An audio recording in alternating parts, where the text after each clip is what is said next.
الكريم أما بعد فأعوذ بالله من الشيطان الرجيم بسم الله الرحمن الرحيم ألا إن أولياء الله لا خوف عليهم ولا هم يحزنون سنو اللہ کے ولیوں پر نہ کوئی خوف ہوگا نہ وہ غمگین ہوں گے۔ کل کے درس میں یہ تفصیل سے میں نے عرض کر دیا تھا کہ اس خوف سے اور غم سے مراد کیا ہے، کون سا خوف ہے، کون سا غم ہے، اور آج صرف اشارتاً تلخیصاً میں عرض کرتا چلا جاؤں کہ اولیاء اللہ سے غم کی نفی جو فرمائی گئی ہے اس کے معنی ہے کہ ان کو اپنے گناہوں کا غم نہیں ہوگا، اور اللہ کا ولی وہی ہوتا ہے جو اپنے آپ کو گناہوں سے باز رکھتا ہے، اور اگر بالفرض بشری تقاضے سے اس سے کوئی گناہ سرزد ہو جائے تو وہ فوراً توبہ کر لیتا ہے۔ ایک بات یاد رکھیں، جس وقت تک سچی محبت نہ ہو جائے اطاعت نہیں آتی۔ اطاعت آتی ہی تب ہے جب سچی محبت ہو جائے۔ آدمی کسی کی بات مانتا ہے، کیوں مانتا ہے؟ اس سے محبت کرتا ہے۔ محبت مجبور کرتی ہے اطاعت پہ۔ جو بندہ کسی سے، اب ایک بندہ دشمن بیٹھا ہو، اس کو وہ کہے پانی پلا، وہ دفعہ مر پوں، پیاسا مر جا، میں کیوں پلاؤں؟ لیکن جس سے آپ محبت کرتے ہیں اسے کہیں، وہ خوش ہو کے پلائے گا۔ سیدنا فاروق اعظم رضی اللہ تعالیٰ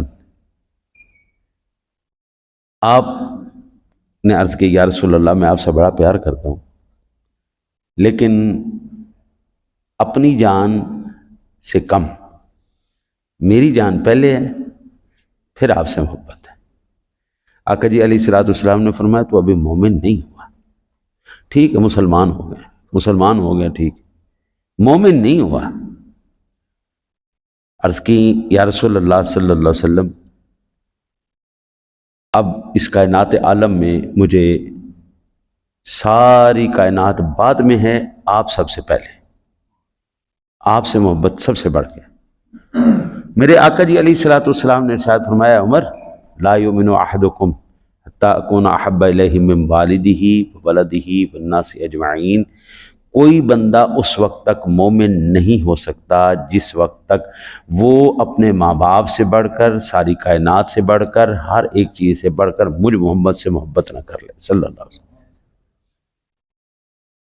ہم حضور سے محبت کرتے ہیں، ہمارے لیے ہر چیز آسان ہو جاتی ہے، حتیٰ کہ سب سے مشکل ترین کام دو ہیں، ایک جیب سے پیسہ نکالنا، دوسرا جان دینا۔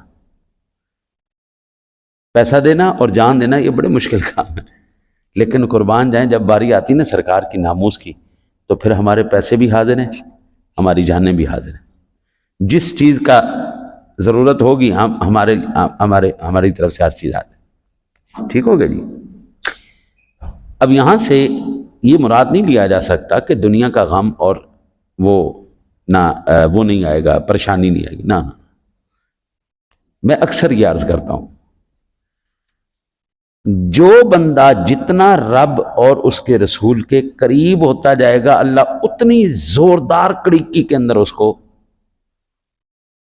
دبا کے رکھے ہو وہ اتنی زوردار آزمائش کے اندر آئے گا۔ یہ نہیں ہو سکتا کہ وہ دعوی محبت کرے اللہ اور اس کے رسول سے، اس کو آزمائش نہ آئے، یہ نہیں ہو سکتا۔ سکھی بندہ اللہ کے نیڑے نہیں ہو سکتا، اس کے رسول کے نیڑے نہیں ہو سکتا صلی اللہ علیہ وسلم۔ یہ میرا دعویٰ نہیں ہے، آپ سمجھے کہ یہ میرا دعویٰ ہے، نہیں، یہ اللہ کے پاک کلام کا دعویٰ ہے۔ سورۃ البقرہ ہے، آیت نمبر 155، 156، 157، مسلسل 3 آیات بینات۔ وَلَنَبْلُوَنَّكُمْ بِشَيْءٍ مِّنَ الْخَوْفِ وَالْجُوعِ وَنَقْصٍ مِّنَ الْأَمْوَالِ وَالْأَنفُسِ وَالثَّمَرَاتِ وَبَشِّرِ الصَّابِرِينَ الذین اذا اصابتهم مصیبۃ قالوا انا للہ وانا الیہ راجعون اولئک علیہم صلوات من ربہم ورحمہ واولئک هم المہتدون۔ اور ہم ضرور آزمائیں گے تھوڑے سے ڈر سے اور بھوک اور مال اور جان اور پھلوں کی کمی اور صبر کرنے والوں کو خوشخبری ہے، وہ سنا دیجئے ان کو جن کو جب بھی کوئی مصیبت پہنچتی ہے تو وہ کہتے ہیں انا للہ و انا الیہ راجعون، ہمارا تو ہے ہی کچھ نہیں، اللہ کا تھا، اللہ کی طرف واپس لوٹ گئے۔ یہ وہ لوگ ہیں جن کے لیے ان کے رب کی طرف سے بہت تحسین ہے اور بہت رحمت ہے، اور یہی لوگ ہدایت یافتہ ہیں۔ یہ ہمیں کس نے بتایا؟ اللہ کے قرآن نے بتایا۔ کبھی بھی سکھی انسان درد مند کی تکلیف کو نہیں پہچان سکتا، نہیں مان سکتا۔ حضرت جو بندہ خود بھوکا رہا ہو اس کو دوسرے کی بھوک کا احساس ہوتا ہے، جس نے خود غربت دیکھی ہو وہ دوسرے کی غربت کا احساس کر سکتا ہے، جنہوں نے ساری زندگی غربت نہیں دیکھی، بھوک نہیں دیکھی، افلاس نہیں دیکھا، ذلت نہیں دیکھی، آزمائش نہیں دیکھی، حضور کی بلا وہ کیسے دوسرے کی تکلیف کو پہچان سکتا ہے؟ میرے آقا جی علیہ نبینا علیہ الصلوۃ والسلام کی ایک حدیث مبارکہ ہے، یہ سے بخاری شریف مسلم شریف دونوں میں ہے۔ حضرت ابو سعید خدری رضی اللہ تعالیٰ بیان کرتے ہیں کہ رسول اللہ صلی اللہ علیہ وسلم نے فرمایا، مومن کو جو بھی مصیبت پہنچتی ہے، خواہ تھکاوٹ ہو یا کسی چیز کا غم ہو یا دائمی درد اور بیماری ہو یا کوئی سخت پریشانی ہو، تو اللہ تعالیٰ اس کی وجہ سے اس کے گناہوں کو مٹا دیتا ہے۔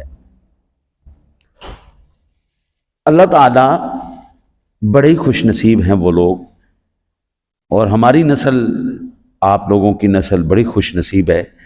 آپ کے ماں باپ نے آپ کو بڑی خوبصورت تربیت دی ہے۔ آپ لوگوں کی عمروں میں ہلڑ بازی، فساد، فتنے، لڑائیاں، جھگڑے، یہ چیزیں نہیں تھیں، لیکن آج یہ بہت زیادہ پروان چڑھتی جا رہی ہیں۔ ہمارے بزرگ، ہمارے باپ دادا جو تھے وہ جھوٹ نہیں بولتے تھے، نہ جھوٹ بولنے دیتے تھے۔ وہ مجھے آج بھی یاد ہے، میں زیادہ تر میرا وقت مدارس میں ہی گزرا ہے، بہت کم وقت میرا گھر میں گزرا ہے۔ گھر کے اندر جس وقت ہم رہتے تھے، یہ جتنا عرصہ میں رہا ہوں، اماں جی کی طرف سے یہ سختی کے ساتھ آرڈر تھے کہ عصر کے بعد آپ نے باہر نہیں رہنا، باہر جانا ہے عصر سے پہلے پہلے، بڑی کوئی مجبوری ہو جائے تو عصر کے بعد مغرب سے پہلے پہلے تو ہر صورت میں گھر آ ہی جانا ہے۔ خدا نہ خواستہ ہماری اذانیں ہو جائیں باہر تے اماں جی دا ڈنڈا اور جتی او ہو طبیعت فریش کر دیتے تھے۔ آج بھی نا وہ ایسا خوف بیٹھا ہوا ہے دل کے اندر، باہر نکلنے کو دل ہی نہیں کرتا، کہیں اماں جی کا جوتا پھر نہ سر پہ آ جائے۔ مدارس کے اندر بھی یہی تھا، عصر سے لے کے مغرب تک یہ ہمیں دورانیہ ملتا تھا، باقی سارا دن تو پڑھائیاں چلتی رہتی تھی۔ عصر سے مغرب کا دورانیہ، مغرب سے پہلے پہلے، اذانوں سے پہلے پہلے مسجد کی طرف دوڑنا ہے جی، نماز میں حاضری لگنی ہے، ہماری جماعت میں حاضری لگنی ہے جناب، جماعت میں ہمارا ہونا لازم ہے۔ ہم انتہائی خوش نصیب ہیں کہ ہم لوگوں کو ہمارے ماں باپ نے جھوٹ نہیں سکھایا، فراڈ نہیں سکھایا، دھوکے نہیں سکھائے۔ مکار لوگ اپنی مکاریاں لگا لگا کے وہ آگے چلے جاتے ہیں۔ اللہ کے نیک بندے اگر وہ سیدھی لائن پہ آنا بھی چاہیں، ان کی تربیت ان کو آنے نہیں دے رہی۔ ماں باپ جب خود نہیں تربیت یافتہ ہوں گے تو اولاد کیسے تربیت یافتہ ہوگی؟ ایک استاد قابل نہیں ہوگا تو اس کا شاگرد کیسے قابل پیدا ہو سکتا ہے؟ نہیں ہو سکتا۔ اچھا جی، اب یہاں پر حضور نے فرمایا کوئی غم ہے، تھکاوٹ ہے، پریشانی ہے، دکھ ہے، تکلیف ہے، اس کی وجہ سے اس کے اللہ گناہوں کو مٹا دیتا ہے۔ آپ جیسے لوگ نیک لوگ ہیں جن کو ماں باپ نے کوئی جھوٹ نہیں بولنے دیا، فراڈ نہیں کرنے دیا، کوئی دھوکہ نہیں دینے دیا، کسی کے ساتھ کوئی تکلیف نہیں کرنے دی، تو ان کے بارے میں کیا ہوگا؟ تو پھر وہ تکالیف، وہ دکھ، وہ پریشانیاں، وہ آزمائشیں ان کے درجات کو بلند کر دیتی۔ جن مقامات پر آپ لوگوں کو اللہ عزتیں عطا فرمائے گا، وہ آنے والی نسل میں وہ مقام نہیں مل سکتا، کیونکہ تربیت میں فرق ہے نا جی۔ ہمارے بزرگ جو ہے، میرے تو الحمدللہ میری تو خوش نصیبی ہے، ہمارے تو خاندان میں عالم اور حافظ اور قاری یہ سارے چلے آ رہے ہیں، لیکن اکثر عمومی طور پر یہ دیکھا گیا ہے کہ ہمارے جو بڑے بزرگ، نانی نانا دادی دادا، یہ سادہ لوگ تھے بالکل، کوئی اتنے زیادہ پڑھے لکھے پی ایچ ڈی اور ڈاکٹر اور لم پر لم یہ چیزیں نہیں تھیں، زیادہ تر یہی تھا، لیکن اللہ کی قسم ان کی سادگی میں اتنا ایمان پختہ تھا، سبحان اللہ، اللہ اکبر، پکے ایمان کے لوگ، پکے ایمان کے لوگ۔ آج پڑھائی بہت زیادہ آ گئی، ایمان پتہ نہیں کدھر چلے گئے، گم ہو گئے، وہ ایمانی اسلامی روایات وہ چیزیں گم ہو گئے۔ ان کی سادگی میں جو کمال تھا نا، وہ ہماری پڑھائیوں کے اندر کمال نہیں۔ دوسرا اعتراض یہ ہے کہ اگر اس آیت سے مراد یہ ہے کہ اولیاء اللہ کو آخرت میں خوف اور غم نہیں ہوگا، تو حشر کے دن ہم نے سنا ہے اور پڑھا ہے، میں نے تو پڑھا ہے، تمام کے تمام انبیاء کرام علیہ السلام خوف زدہ ہوں گے۔ اگر یہ کہا جائے کہ آخرت میں ان کا خوف اور غم نہیں، تو ہم نے تو یہ پڑھا ہے نفسی نفسی ہوگا، سارے کے سارے کہہ رہے ہوں گے اذهبوا الی غیری، اذهبوا، ساری انسانیت جائے گی آدم علیہ السلام کے پاس، آپ ہمارے باپ ہیں، مہربانی فرماؤ، آج بڑی آزمائش کا دن۔ تو حضرت پھر اس کا جواب یہ ہے کہ اللہ کے نیک بندے، یہ تو ایک آزمائش جو ہے یہ ہر ایک کے اوپر ہوگی، لیکن ان کو خوف اور غم اس بات کا نہیں ہوگا کہ ہماری گناہوں پر گرفت ہوگی۔ اللہ کا قرآن تو برحق ہے، ان کی گرفت گناہوں پر نہیں ہوگی۔ میں نے آپ کو غالباً کل سنایا تھا واقعہ حضور غوث اعظم کے والد گرامی کا، جن لوگوں نے بھائی اتنی سخت مشقتیں مجاہدے کیے ہوئے ہیں، اتنی عبادتیں اور ریاضتیں کی ہوئی ہیں، حضرت جنہوں نے ایک لمحہ بھی اللہ اور اس کے رسول کی رضا کے خلاف نہیں بات کی، ساری زندگی اسی کی محبت میں ہی انہوں نے وقت گزار دیا ہے۔ نبی اکرم صلی اللہ علیہ وسلم نے جی جب آپ پڑھتے تھے نا جی نماز، تو آپ کے قدمان مبارک سوج جاتے تھے اور بعض مرتبہ سوج کے ان میں سے خون جاری ہو جاتا تھا، تو اماں جی عائشہ رونے لگ جاتی تھی، یا رسول اللہ صلی اللہ علیہ وسلم، کوئی گناہ گار بندہ ہو نا تو وہ تو اتنی مشقت کرے، یا رسول اللہ آپ تو امام الانبیاء ہیں، آپ کے تو فعل تو اللہ تعالیٰ نے آپ کی امت کی بخشش فرما دی ہے، ان کی مغفرت کر دی ہے، یا رسول اللہ اتنی مشقت کیوں فرماتے ہیں؟ آقا جی علیہ الصلوۃ والسلام نے ارشاد فرمایا، عائشہ کیا تم یہ نہیں چاہتی میں اللہ کا شکر گزار بندہ بن جاؤں؟ اللہ اکبر، اللہ اکبر، یہ امام الانبیاء کے الفاظ ہیں۔ جب محبت ہو جائے حضرت تو پھر یہ نہیں دیکھتے کہ کیا ہو رہا ہے کیا نہیں ہو رہا، پھر اطاعت ہی اطاعت ہے، اطاعت ہی اطاعت۔ حضرت بلال حبشی رضی اللہ تعالیٰ عنہ کو محبت ہوئی نا کریم آقا جی سے، تو اگلوں نے کھال بھی اتار دی نا، زبان بھی جلا دی۔ یہ بے شمار حضور کے غلاموں کی یہ کہانی ہے، حقیقت ہے، کہانی نہیں بلکہ حقیقت ہے، عین حقیقت ہے۔ مسلمہ کذاب کے پاس ایک صحابی رسول گئے اور اس نے کہا، کیا تم اس بات کی گواہی دیتے ہو کہ محمد صلی اللہ علیہ وسلم اللہ کے رسول ہیں؟ اس نے کہا ہاں میں گواہی دیتا ہوں۔ اس نے کہا کہ کیا تم اس بات کی گواہی دیتے ہو کہ میں اللہ کا رسول ہوں؟ صحابی کان پہ ہاتھ رکھ کے کہنے لگا کی کیا کہا ہے سمجھ نہیں آئی۔ اس نے پھر وہی بات کی، کیا تم اس بات کی گواہی دیتے ہو کہ محمد اللہ کے رسول ہیں صلی اللہ علیہ وسلم؟ ہاں بالکل گواہی دیتا ہوں۔ پھر پوچھا کیا تم اس بات کی گواہی دیتے ہو کہ میں اللہ کا رسول ہوں؟ پھر صحابی نے کان پہ ہاتھ رکھا، کہا کیا ہے؟ پھر تیسری دفعہ کہا۔ پھر مسلمہ کہنے لگا، یار بڑا تو سیانہ ڈور ہے، بڑے سیانے بہرے ہو، جب میں کہتا ہوں کہ تیرا نبی اللہ کا نبی ہے تو فوراً کہتا ہے ہاں، اور جب میں اپنے بارے میں پوچھتا ہوں تو کہتا کیا مجھے سنائی نہیں دیا؟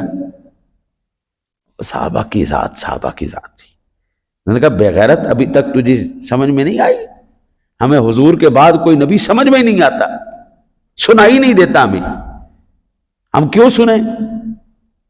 میں رات کو سورۃ تحریم کی آخری آیات بینات پڑھ رہا تھا. سبحان اللہ. اللہ تعالیٰ نے اس میں 3 عورتوں کا ذکر کیا ہے. 2 امرأۃ نوح و امرأۃ لوط، حضرت لوط کی بیوی، حضرت نوح کی بیوی، اور وضرب اللہ مثلا للذین مریم ابنۃ عمران اللتی، ایک حضرت عیسیٰ علیہ السلام کی اماں جان مریم کی، اور ایک آسیہ فرعون کی بھی. 4 خواتین کا ذکر کیا اللہ نے، اور 4 خواتین میں سے جو پہلی خواتین ہیں وہ ہیں نوح علیہ السلام کی اور لوط علیہ السلام کی بیویاں. ہاں جی، ضرب اللہ مثلا للذین آمنوا امرأۃ نوح و امرأۃ لوط کانتا تحت عبدین من عبادنا صالحین فخانتاہما فلم یغنیا عنہما من اللہ شیء. اللہ تعالی نے کہا کہ وہ دونوں خواتین جو ہیں، وہ دونوں خواتین انہوں نے کیا کیا؟ دونوں نے نبی کے ساتھ خیانت کی. کیا آ گیا جی؟ وضرب اللہ مثلا للذین،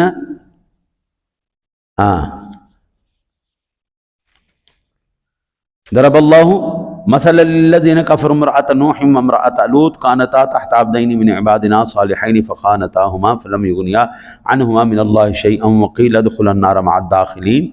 اور اللہ تعالیٰ مثال دیتا ہے نوح کی عورت اور لوط کی عورت، وہ ہمارے بندوں میں 2 سزاوار لائق قرب بندوں کے نکاح میں تھیں، پھر انہوں نے ان سے دغا کیا تو وہ اس کے سامنے، وہ اللہ کے سامنے انہیں کچھ کام نہ آئے، اور فرما دیا گیا کہ تم دونوں عورتیں جہنم میں جاؤ جانے والوں کے ساتھ. بیوی کس کی؟ نوح علیہ السلام کی اور لوط علیہ السلام کی، دونوں اللہ کے نبی. قرآن کہتا ہے ان دونوں نے خیانت کی. یاد رکھیں اللہ تعالیٰ کبھی بھی زانیہ کو، شرابیہ کو اور کافرہ کو نبی کی بیویاں نہیں بناتا. خیانت کیا کی؟ نبی کے مشن سے ہٹ گئیں. نبی کی جو پلاننگ تھی وہ انہوں نے قوم کو بتا دی. اللہ تعالیٰ نے کہا وہ دونوں ہی جہنم میں گئی، دونوں ہی جہنم میں گئی. ضرب اللہ مثلا للذین آمنوا امرأۃ فرعون، اور اللہ تعالیٰ مسلمانوں کی مثال بیان فرماتا ہے فرعون کی بیوی آسیہ کی. اذ قالت رب ابن لی عندک بیتا فی الجنت ونجنی من فرعون وعملہ ونجنی من القوم الظالمین. اور جب اس نے عرض کی اے میرے رب میرے لیے اپنے پاس جنت میں گھر بنا. یہ بیوی تو فرعون کی تھی، لیکن فرعون کو جب پتہ چلا یہ ناموس موسیٰ علیہ السلام کا دفاع کر رہی ہے، فرعون نے کیا کیا؟ ان کے ہاتھوں میں کیل ٹھوک دیے، میخیں ٹھوک دی، پیروں میں میخیں ٹھوک دی، پورے جسم کی کھال کو چھری کے ساتھ اتروا دیا، آنکھوں کے اندر سلائیوں کو گرم کر کے آنکھوں کے اندر ڈال دیا. کہا مالک جان جاتی ہے میری جائے، لیکن میرے مالک میں اس کے بدلے میں کیا مانگتی ہوں؟ اذ قالت رب ابن لی عندک بیتا فی الجنت ونجنی من فرعون وعملہ ونجنی من القوم الظالمین. اے اللہ میرے لیے اپنے پاس جنت میں گھر بنا اور مجھے فرعون اور اس کے کام سے نجات دے اور مجھے ظالم لوگوں سے نجات بخش. چوتھی خاتون ہے حضرت مریم کی. اب یہ قرآن نے 4 خواتین کا ذکر کیا اور مثال ایمان والوں کے لیے بیان کی. اگر عورت بھی ہو، جگرے والی عورت ہو، اللہ قیامت تک کے لیے قرآن کے رحمت کی آیات کے سائے میں ان کو جگہ دے دیتا ہے. قیامت تک اللہ ان کی مثالوں کو اور شجاعت کو بیان کرتا جا رہا ہے. وہ صحابی رسول کہنے لگے کی کیا ہی میں نے سنائی نہیں دیتا. انہوں نے کہا بڑا سیانا ڈورا ہے تین جڑا ہے نا جی میری گل سمجھ نہیں آتی. اپنے نبی دی سمجھ آ گئی. کہا بغیرت تجھے ابھی تک سمجھ میں نہیں آئی؟ ہمیں حضور کی بات کے علاوہ کوئی سمجھ میں نہیں آتا. آج سب سے بڑا المیہ یہ ہے کہ حضور کی محبت کو دلوں سے نکالا جا رہا ہے، یہ کہہ کے کہ ہم سٹیپ بائی سٹیپ بے ادبی سکھائیں گے. پہلے ماں باپ کوئی شے نہیں، پھر بابے کوئی شے نہیں، پھر صحابہ کوئی شے نہیں، پھر اہل بیت کوئی شے نہیں، تو پھر باری یہ بھی آ جانی ہے نبی بھی کوئی شے نہیں. اور یہ بکواس کرتے ہیں. اللہ کے سامنے تو کوئی بھی نبی رسول معاذ اللہ فلاں فلاں کوئی شے نہیں، وہ تو اپنا پیشاب ہی نہیں روک سکتے معاذ اللہ. یہ بکواس کرتے ہیں. اور اللہ تعالیٰ قربان جائیں یار. آئے ہائے ہن جیل کٹ کے آیا نا جی لعنت، تو کہندا جی میری تے سنگڑ دی جڑی ہے نا جی کتے نالوں تیز ہے میری حس، سنگڑ علی میں کتے نالوں زیادہ. پھر کہندا جڑا میرے نال لڑائی کرتا ہے میں اس نو دندی مار لینا. بھئی دندیاں مارنا یہ تو کتوں کا کام ہے نا، کتوں سے زیادہ تو جڑا ہے نا جی سونگ لینا زیادہ تیز. تو پھر تو انسانی کیٹیگری تے نہ ہویا نا، تو جانور دا بچہ ہویا نا. اپنی زبانی کہہ رہے ہیں، یہ اپنی زبانی کہہ رہا ہے، اسی نہیں کہہ رہے، وہ آپ پہ مان رہے جی میری حس کتیاں نالوں زیادہ تیز ہے سنگن والی. پھر وہ صحابی جو کہہ رہے تھے نا جی کی میں نے سنائی نہیں دیتا، ان کے یہاں پہ بھی اونٹ باندھا گیا، رسی باندھ کے اونٹ کے ساتھ ایک ادھر ایک ٹانگ پہ ایک ٹانگ پہ ادھر، چاروں اونٹوں کو مخالف سمت پہ کھڑا کر دیا گیا. کہا مجھے نبی مان لے میں تجھے آزاد کر دوں گا. انہوں نے کہا نہیں، محبت ایسی ہو گئی ہے، ایسی رچ بس گئی ہے ہمارے دلوں کے اندر، ایسی محبت بس گئی ہے کہ جان جاتی ہے جائے، لیکن ہم حضور کی غلامی سے اپنا منہ نہیں پھیرنے والے. اس نے اونٹ چلوا دیے، 4 ٹکڑے ہو گئے، لیکن زبان سے کبھی اس جھوٹے مدعی نبوت کا کلمہ نہیں پڑھا، اس کو نبی نہیں مانا. حضرت میں نے زندگی میں نے جی آپ نے تو ماشاءاللہ بہت خوبصورت دور دیکھا ہے. میں نے اپنی زندگی کے اندر اتنا بدترین دور نہیں دیکھا تھا، اتنا غلیظ اور گندا وقت نہیں دیکھا تھا کہ مسجد نبوی کے اندر بھی لوگوں نے احترام کو مد نظر نہیں رکھا، انہوں نے اس کو بھی سیاست کا گڑھ بنا دیا. اور وہاں او خدا کے بندے، ایک مسلمان وہاں پر حضور کی بارگاہ میں جا رہا ہے، ایک امتی نبی کو ملنے جا رہا ہے، ایک گناہگار اپنے گناہوں کی بخشش کے لیے ادھر جا رہا ہے، وہاں پر تو سانس بھی اونچا لینا یہ بے ادبی ہے. ادب گاہیست زیر آسماں از نازک تر نفس کم کردمی جنید و با یزیدی جا.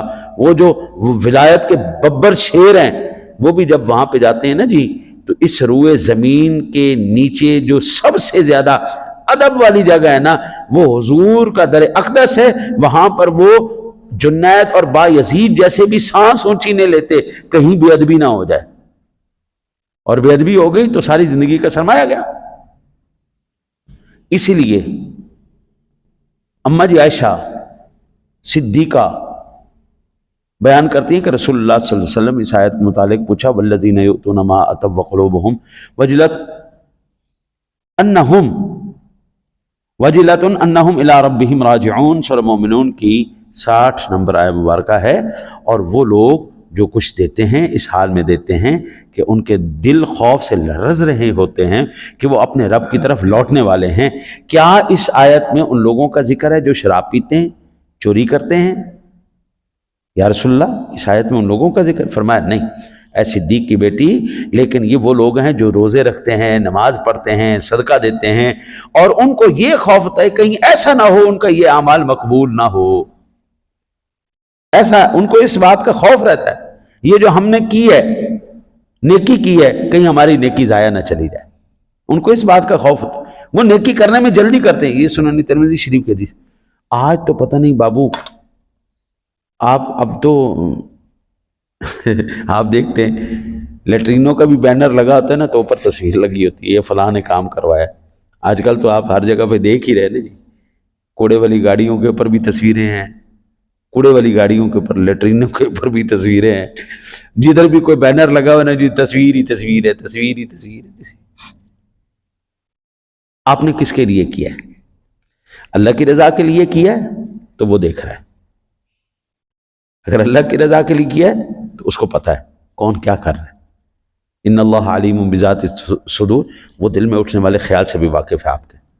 اور اگر یہ دکھاوے کے لیے کیا ہے بابو، پھر ختم ہوگی بات ہی ختم ہوگی. آٹے کا تھیلا اوپر تصویر، دال کا شاپر اس کے اوپر تصویر، پکڑنے والا شاپر اس کے اوپر تصویر، گاڑیاں اس کے اوپر تصویر، بینر اس کے اوپر تصویر، فلیکس اس کے اوپر تصویر، کوڑے کا ڈرام ان کے اوپر تصویر. یار کوئی جگہ تو چھوڑ دو. ہاں جی، آپ کر رہے ہیں دکھاوے کے لیے، ریاکاری کے لیے، بس ٹھیک ہے آپ کو اجر مل گیا، دنیا جان گئی کہ آپ نے کیا، ٹھیک ہو گیا. مجھے ابھی تک ایک بندہ نہیں بھولتا. اللہ اکبر. ہم نے کام شروع کروایا مسجد میں، ایک بندہ آیا کہنے لگا مفتی صاحب. میں نے کہا جی. یہاں پہ بھی وہ مجھے ملنے آیا تھا ایک دفعہ، اور وہ اتفاقاً نماز پڑھتے، اتفاقاً انہوں نے یہاں پہ نماز پڑھی تو وہ دیکھ کے حیران ہو گیا کہ آپ یہاں پہ. مسجد ہم تعمیر کروا رہے تھے اور اس دوران وہ بندہ آیا، اس نے آج سے یہ بات ہے تقریباً 20 سال پہلے کی، 5 لاکھ روپیہ اس وقت بڑی رقم تھی، بہت رقم تھی. وہ بندہ 5 لاکھ روپیہ مجھے دے کے گیا، یہ آپ نے خرچ کرنا ہے. مجھے صدر صاحب نے دی ہوئی تھی رسید کہ کوئی بھی اگر چندہ دیتا نا آپ نے کاٹ دینی. میں رسید کاٹنے لگا، اس نے کہا نا، سوال ہی پیدا نہیں ہوتا. یہ میں نے نہ تو ریکارڈ میں لانا ہے اور نہ میں نے دکھانا ہے، میں نے اللہ کے لیے کیا ہے، جس کے لیے کر رہا ہوں وہ جانتا ہے بس. میں نے کہا اگر میں تمہارے پیسے کھا گیا میں تمہارے پیسے کھا گیا تو کہتا کوئی گل نہیں، کھا جاؤ، تمہارے نصیب کے تھے، میرے پاس تھے، میں نے تمہیں دے دی. میں نے پھر صدر صاحب کو بلایا، صدر صاحب کو بلا کے میں نے کہا کہ یہ بندہ جو ہے وہ پیسے دینا چاہتا ہے، لیکن اس شرط کے ساتھ دینا چاہتا ہے یہ آن دی ریکارڈ نہیں آئیں گے، کیونکہ میرے پاس تو اتنی نہیں تھی نا جی پاور کہ میں وہ سارا کھاتا جو ہے وہ کر دوں، اس میں سے 5 لاکھ روپے ہی اڑا دوں، ایسا تو نہیں ہو سکتا. پھر صدر صاحب نے کہا ٹھیک ہے، ہم انشاءاللہ تعالی العزیز لگا دیں گے، آپ کا کھاتا نہیں چڑھائیں گے، بندہ خدا لکھ دیں گے. میں نے کہا یہ ٹھیک ہے. پھر ہم نے بندہ خدا لکھ دیا تھا کہ ایک بندہ اللہ کا بندہ آیا وہ بندہ دے گا، آپ کا نام نہیں آئے گا. ایسے ایسے بندے بھی ہیں جو نام نہیں ان کو پتہ ہے کہ جس کے لیے دے رہے ہیں وہ دیکھ رہے ہیں. دعا کرو اللہ تعالیٰ آپ کو مجھے حضور سے سچی محبت نصیب کر دے، اللہ کی سچی محبت ہمیں نصیب فرما دے. اللہم صلی علی سیدنا و مولانا محمد مبارک.